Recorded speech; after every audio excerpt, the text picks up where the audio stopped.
Madison Memorial Hospital is the lone provider of acute healthcare services in our community. And when you've got a small hospital in a rural setting, it's often difficult to take care of critical care patients. We reached out to Intermountain Healthcare and their telecritical care team to be a part of our team to care for our patients. The wonderful part of that collaboration is they are one call and one camera away.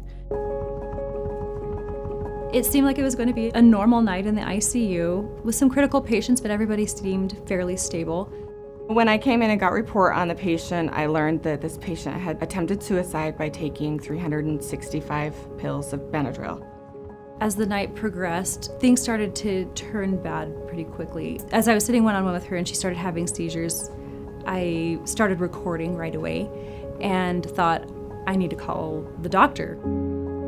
And so then that's all of a sudden kind of alarms going off in my head saying something's not right here. So we gave her some medicine to try to stop the seizure, and 5-10 minutes later she has another one, and then another one. She didn't stop seizing. We tried some more Ativan, it didn't work. It was as we were getting ready to intubate that she coded at that point.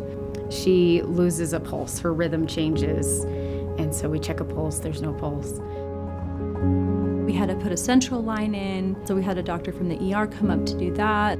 Did the typical ACLS, medicine, CPR, and that kind of stuff, as we're still trying to determine what really caused the arrest.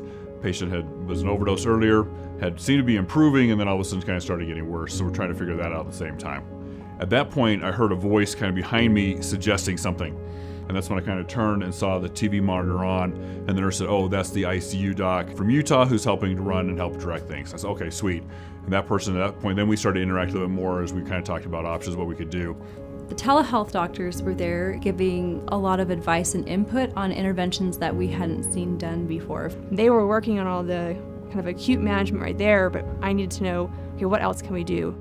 Quickly, I got poison control online because I thought this was related to her overdose to get any additional benefits. And I think that's actually where I was able to help out a lot because she got circulation back and we were just kind of stabilizing her.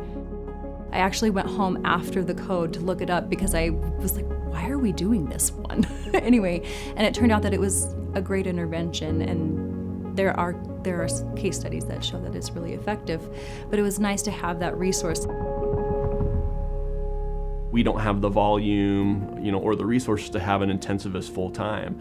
So to have, this tele-ICU service there the entire time on the screen where she's able to see the cardiac rhythm, give pointers, just constant advice through the whole process, it's huge. And it's very reassuring, and it makes me feel like I can be a more competent nurse where I have other people that I can bounce things off of. They weren't trying to outshine each other or anything like that. They all had good ideas to bring to the table, and we were able to implement them quickly with clarity. The transfer of this patient was pretty incredible because the tele-ICU got on the phone and coordinated the life flight team to fly into Idaho Falls, which is a regional medical center about 45 minutes up the road. And had I been alone having to do all that on my own, we could have had a totally different outcome. Critical care is a team sport. We all work together to help patients through a dire circumstance in their life, and she pulled through and came away from this pretty unscathed, I think, which has been pretty amazing.